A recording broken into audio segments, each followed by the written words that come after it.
Hola, bienvenidos al debate de France 24. Soy Santiago López González. 39 millones de colombianos estaban llamados a participar en las elecciones parlamentarias que estaban acompañadas también de una consulta interpartidista de 3 coaliciones que buscaban definir a sus candidatos para las elecciones presidenciales que están previstas para el mes de mayo. Estaban en juego 108 escaños en el Senado y 188 para la Cámara de Representantes. En un país donde el Congreso históricamente ha sido de centro derecha, las fuerzas políticas de la izquierda, bajo una coalición llamada Pacto Histórico, repuntaron en cuanto a la cantidad de curules en el Senado, pero todavía no tienen mayoría. Lo que sí es cierto es que marca el inicio de un nuevo capítulo en la historia del legislativo colombiano, un capítulo que también comienza con el retroceso del oficialista Partido Centro Democrático que dominó la política colombiana en las últimas décadas.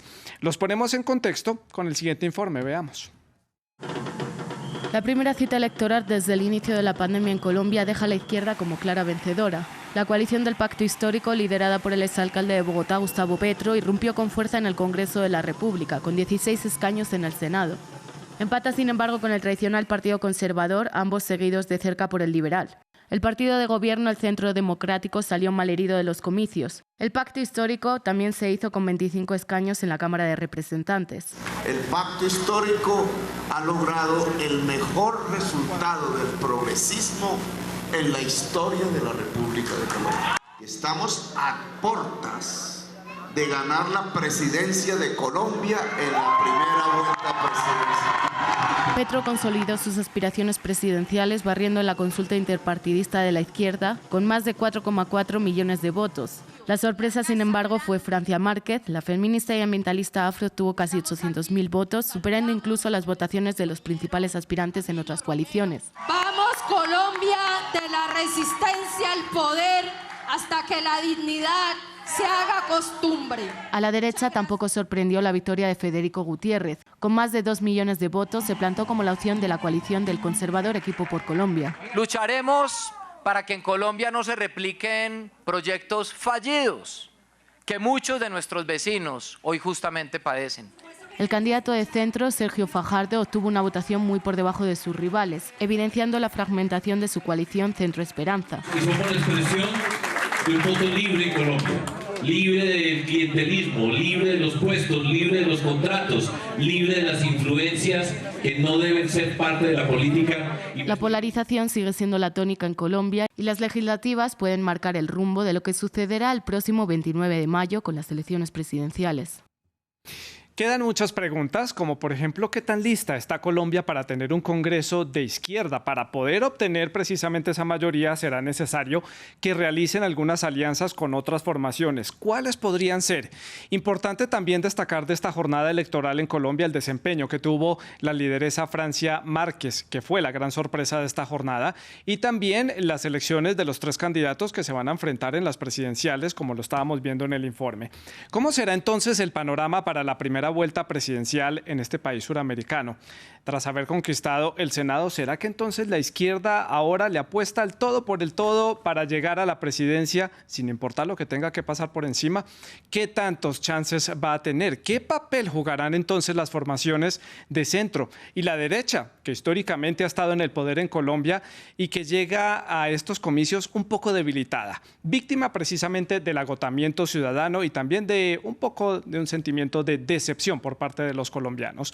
Colombia comienza a calentar motores ahora sí en forma para las elecciones presidenciales con temas transversales de fondo y temas complicados. La pandemia del COVID-19 que continúa, avanzar en la implementación del acuerdo de paz, la crisis migratoria, los miles de venezolanos que cruzan la frontera todos los días hacia Colombia, el narcotráfico, la inseguridad, sobre todo en esas zonas que son disputadas entre las bandas delincuenciales y los cárteles de la droga. Sin duda alguna, Colombia es un escenario muy particular para un proceso electoral que busca, como siempre sucede en América Latina, fortalecer la democracia. Hoy en el debate de France 24, el análisis de la pasada jornada electoral en Colombia, ¿podrá la izquierda conquistar la presidencia de este país suramericano? Para analizar este tema saludamos a Mónica Pachón, ella es doctora en ciencia política y docente de la Universidad de los Andes en la ciudad de Bogotá, en Colombia. También está con nosotros Andrés Segura, él es consultor en asuntos políticos y es socio de Enoya. Ambos están en la capital colombiana. Les recuerdo que ustedes también, los televidentes, pueden participar en este debate con todos sus comentarios y sus preguntas a través de las redes sociales. Estamos en Facebook, en Instagram y en Twitter. Estamos como @France24-ES, @Santilogo, que es mi cuenta personal. Les recuerdo, nuestra etiqueta es numeral el debate F24. Esperamos todos sus comentarios e impresiones de esta jornada electoral y cómo se perfilan ya los candidatos para las presidenciales en Colombia. Comienzo entonces con Mónica. Como les decía, ya está en la ciudad de Bogotá, en la capital colombiana. Mónica, bienvenida al programa y quiero comenzar como punto de partida del programa haciendo un balance de lo que usted concluye y analiza de esta jornada electoral parlamentaria y de esta consulta interpartidista allí en Colombia. Bueno, pues muchísimas gracias por la invitación. Quería contarles primero que la jornada electoral fue relativamente calmada. Acaba la OEA de presentar su informe de la misión internacional que estuvo aquí en Colombia. Hubo varias misiones internacionales. En el balance, baja participación, más o menos el 47% de los ciudadanos salieron a votar. Esta es un poquito más baja que lo que hemos tenido en elecciones inmediatamente anteriores. Tenemos un panorama en el Congreso muy parejo entre los partidos que han tenido representación en el Senado, con una sorpresa, obviamente, el pacto histórico teniendo una representación importante, pero con una vida difícil para quien llegue a la presidencia de la República, porque va a requerir hacer unas coaliciones postelectorales que, como bien decías tú, requieren muchos sacrificios. En las consultas, obviamente, sale favorecido el candidato Gustavo Petro, sí, con una no muy grande sorpresa, porque todos sabíamos que iba a ganar, y Federico Gutiérrez desde la derecha.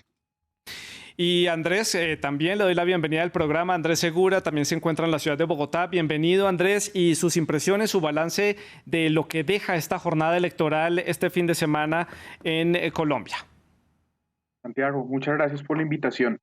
Tal como decía Mónica, creo que los cambios estructurales están más al lado del crecimiento de la izquierda en Colombia en términos de organización y en términos de peso en el Congreso. Los partidos tradicionales mantienen su estabilidad. Quien cede buena parte de su participación es el partido de gobierno del Centro Democrático, y esto se manifiesta a la gran fuerza que existe y que ha recogido Gustavo Petro para su campaña presidencial, que logró llevarla al Congreso con un impulso bastante fuerte bajo esa gran coalición de pacto histórico. Y ahora vamos a ver si este crecimiento legislativo, cómo va a tener un impacto en las presidenciales de mayo. Andrés, Mónica, continúo con este análisis hablando del Congreso, de cómo se reconfiguró el Congreso colombiano. Da un leve viraje hacia la izquierda, los partidos bajo el pacto histórico irrumpieron con fuerza allí, no tienen mayoría, tienen que hacer la negociación como ustedes lo estaban mencionando. ¿Qué tan representativo es esto para la política colombiana, para la consolidación de esa democracia colombiana, teniendo en cuenta la historia de este país en donde la izquierda y la derecha se han enfrentado y ha llevado a que Colombia tenga que vivir un conflicto armado de más de 5 décadas? Comienzo entonces con Andrés para hacer la ronda a la inversa. Nada, pues primera conclusión o primera hipótesis que uno podría explicar es el gran peso que tenía el conflicto y el gran peso que tenían las FARC en el crecimiento de la izquierda. Estas son las primeras elecciones donde no son el centro, y creo que ahí se aprovecha Gustavo Petro y el grupo que él lidera para empezar a tomar un espacio que tenía pendiente desde hace décadas en Colombia. Ahora, eso también tiene que ver mucho con la presentación, con el impacto y con la coyuntura internacional antiestablecimiento y la búsqueda de cambio, y adicionalmente la coyuntura pospandemia, que ha mostrado que buena parte del Estado liberal en buena parte de este lado del mundo no ha logrado darle respuestas a la ciudadanía sobre necesidades básicas, y la crisis de pandemia está tocando en toda la región la canasta familiar y los ingresos de las personas de una manera significativa. Mónica, la palabra ahora que se menciona en los medios colombianos, entre los analistas, es la coalición, las alianzas. ¿Cómo pueden ser ese engranaje que se armen entre las diferentes fichas que llegaron al Senado y cómo podría quedar configurado entonces la Cámara Alta del Congreso colombiano? ¿Cómo lo ve usted?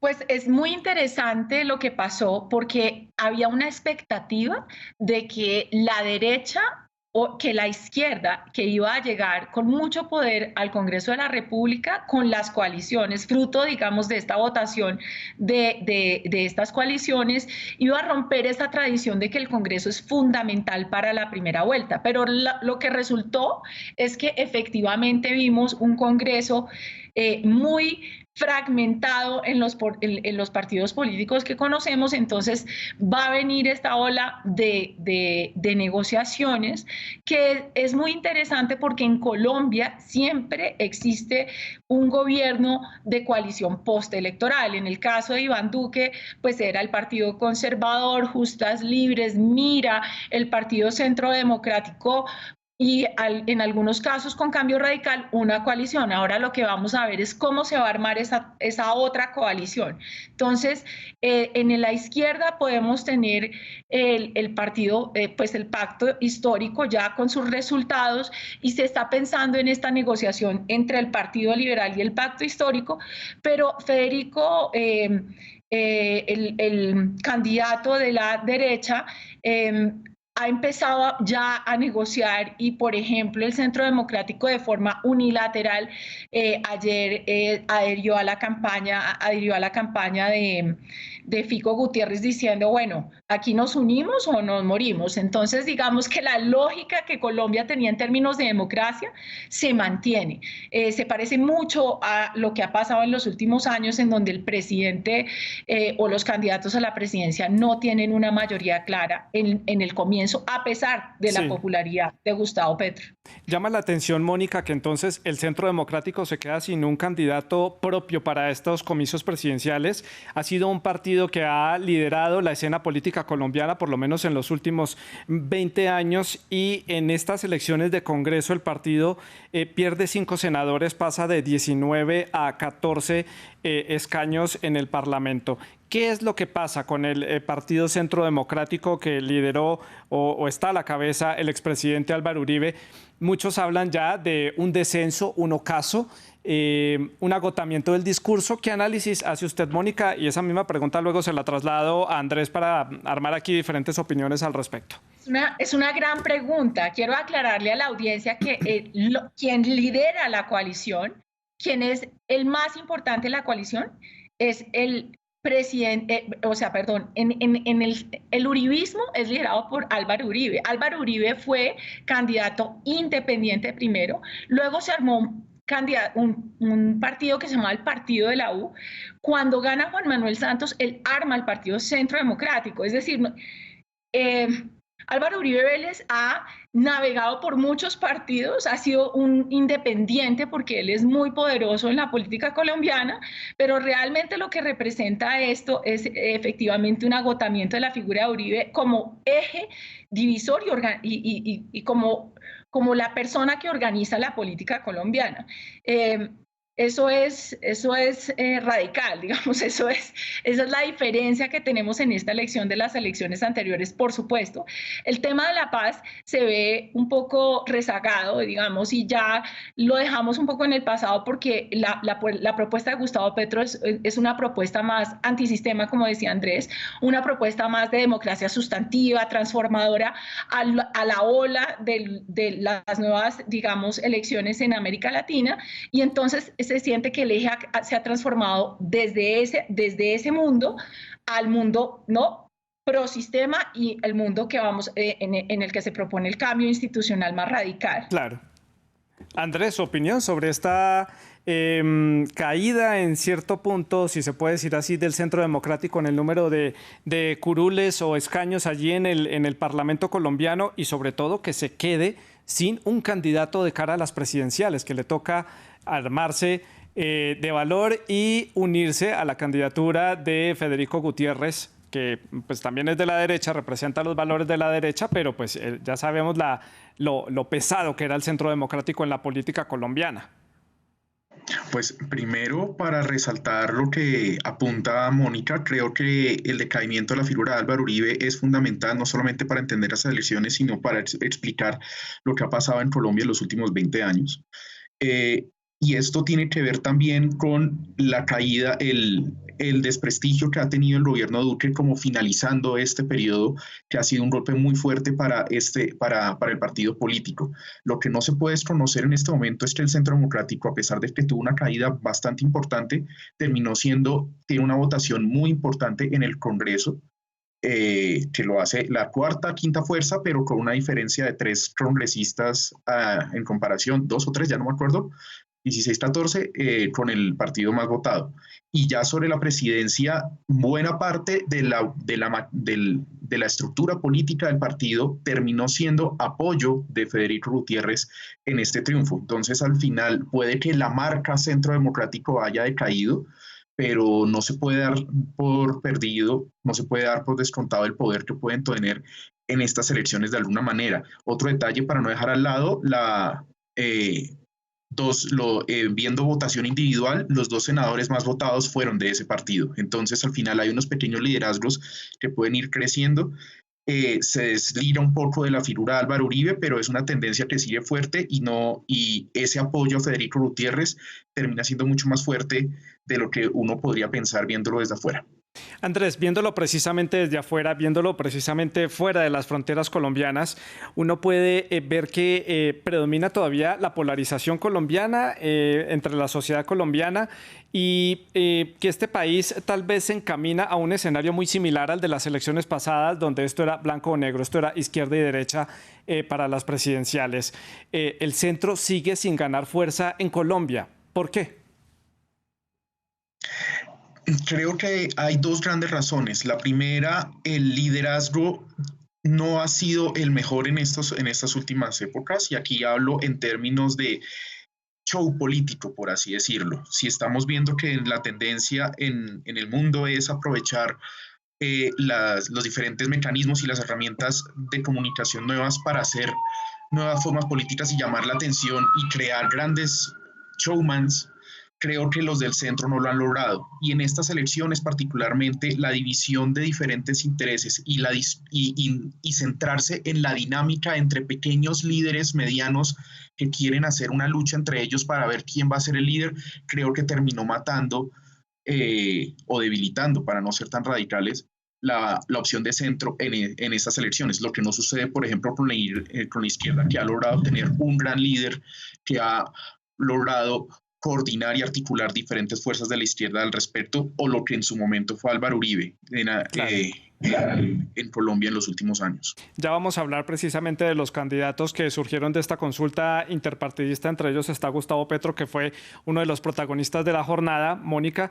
Pero también hubo fenómenos, más allá de la votación alta que tuvo Petro en el pacto histórico. Hay personajes que llaman la atención, por ejemplo, Francia Márquez, afrodescendiente, lideresa, mujer en un país muy conservador como es Colombia, sin experiencia en cargos públicos, tuvo cerca de 782.000 votos con una campaña de unos muy pocos meses.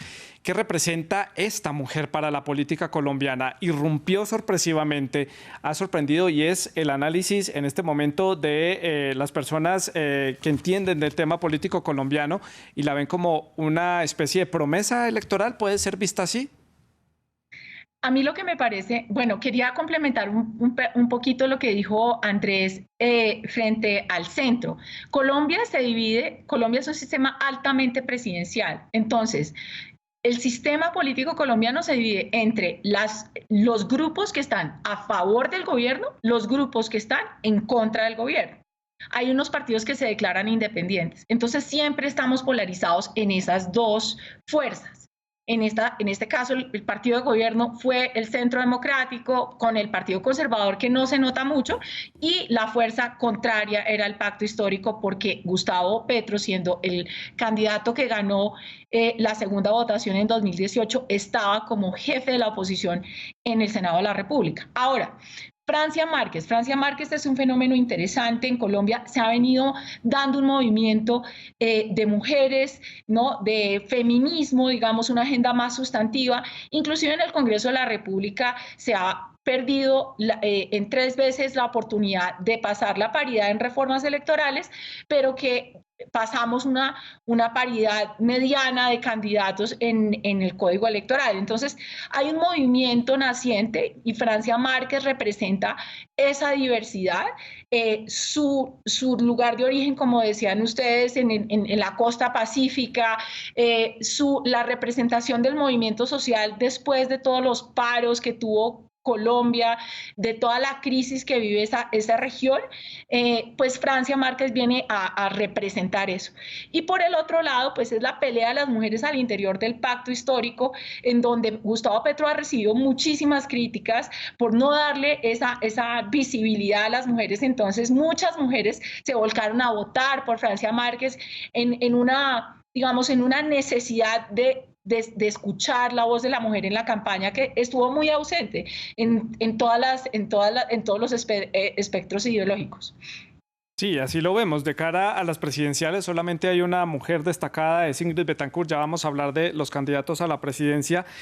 Andrés, le pregunto por estos protagonistas de la jornada. Mencionábamos ya a Francia Márquez y también mencionábamos a Jonathan Ferney Pulido, que es un líder de la coalición entre el Centro Esperanza y la Alianza Verde.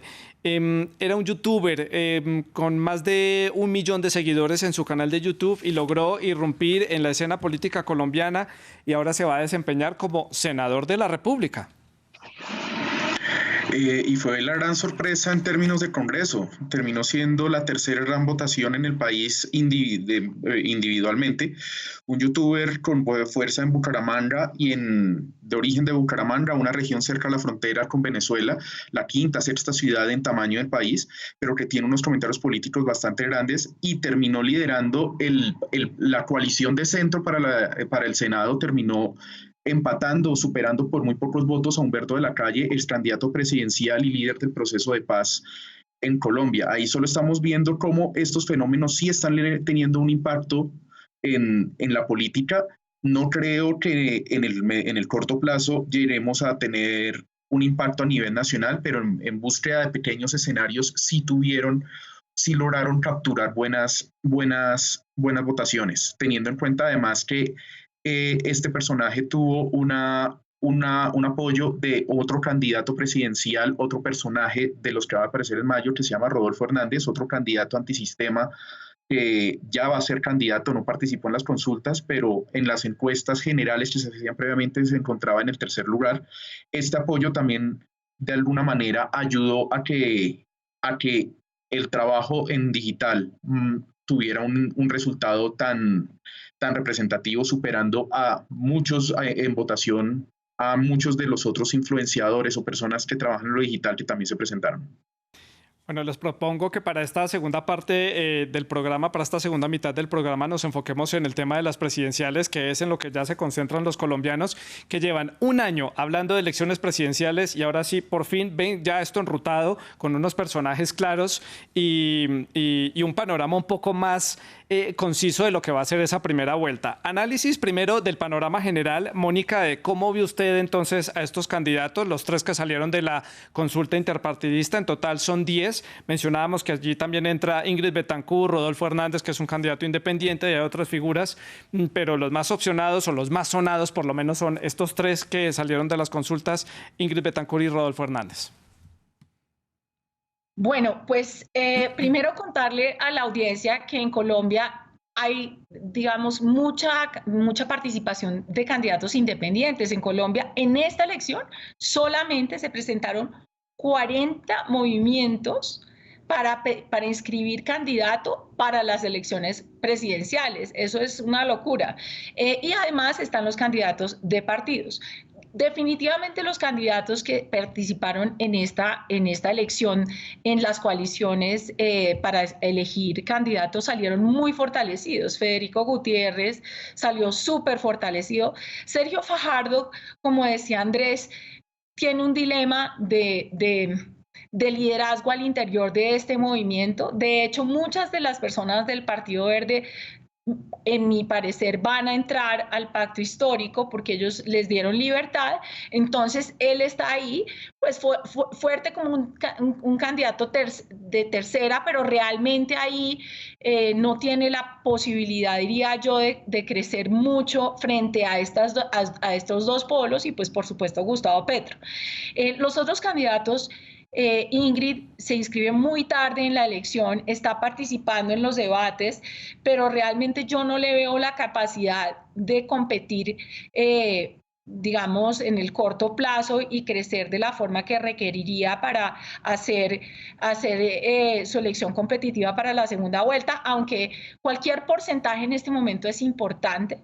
Y pues está Rodolfo Hernández, que es un candidato muy regional que tenía una popularidad alta, pero al no participar en estas elecciones y no tener congreso, creo que va a perder mucho poder. Entonces, la verdad, lo que yo creo es que la elección va a girar en torno a 3 candidatos máximo, y son estos 3 candidatos que vimos en estas elecciones más recientes, porque contarse en elecciones es el primer paso y ellos básicamente pasaron la primera parte de la meta y los demás se quedaron atrás, creo. Pero sí, pues Andrés puede diferir de lo que yo estoy diciendo. Andrés, ¿y cuál es su opinión, su panorama de estas presidenciales ya configuradas con estos 3 candidatos?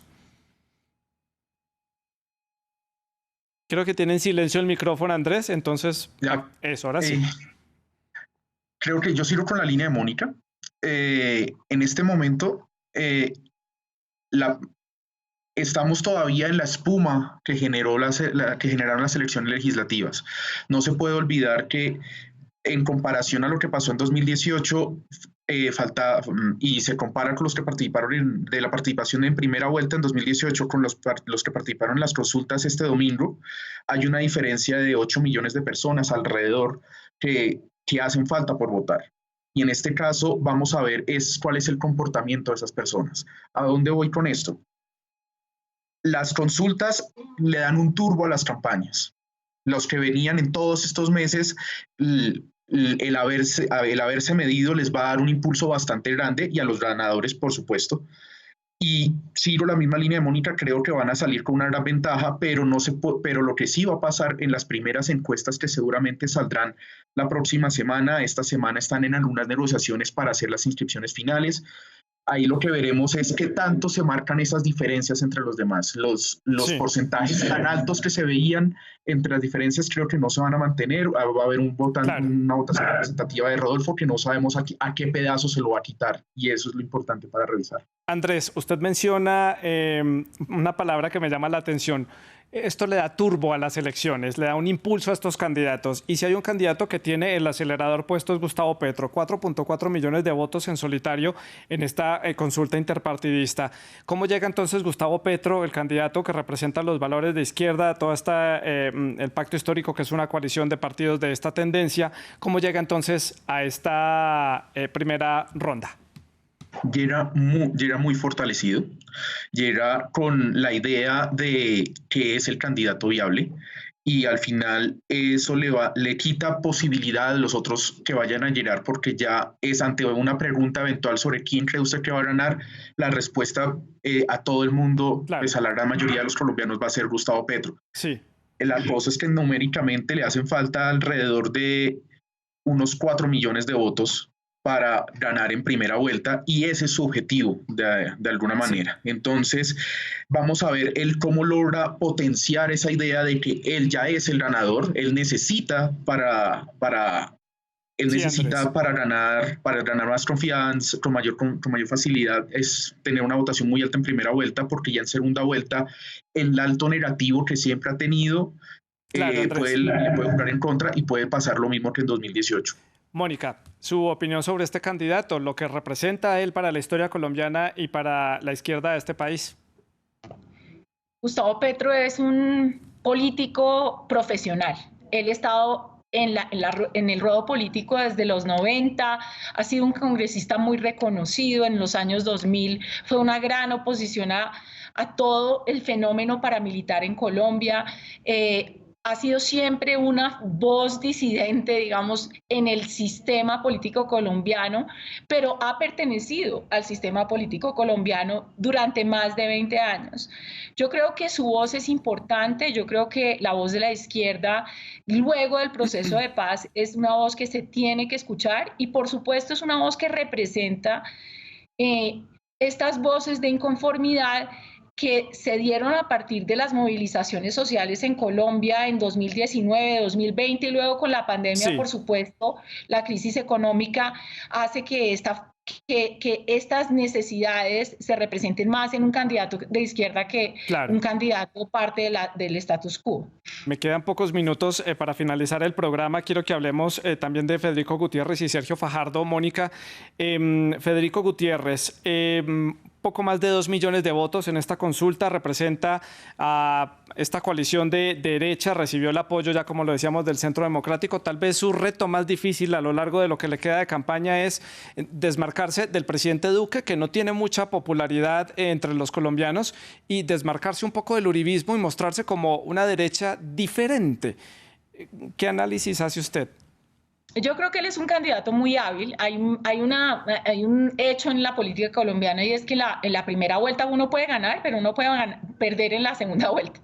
Y eso significa algo importante en Colombia y es que la habilidad que él requiere es el de unir gente y hacer que esa unión efectivamente represente más del 51% de los votantes. Se tiene que desmarcar del uribismo y yo creo que el uribismo tiene claro eso, entonces ha jugado un papel muy marginal, en silencio tratan de apoyar, pero no es un apoyo de fotos, no es un apoyo de imágenes, es un apoyo más unilateral, sí. Y creo que eso es lo que él necesita para poder acercar votantes de centro. Y también explicitar de una forma muy evidente, lo hacen los debates, quién es Gustavo Petro, claro. Y quién fue Gustavo Petro. Andrés, le dejo a usted entonces el análisis de Sergio Fajardo, de El Centro, un candidato que representa unos valores distintos a la izquierda, a la derecha. ¿Qué tanto puede arrastrar para esta primera vuelta? ¿Cómo llega este candidato del Centro a esta primera ronda? Llega debilitado, llega golpeado, la votación de la consulta fue menor a lo esperado.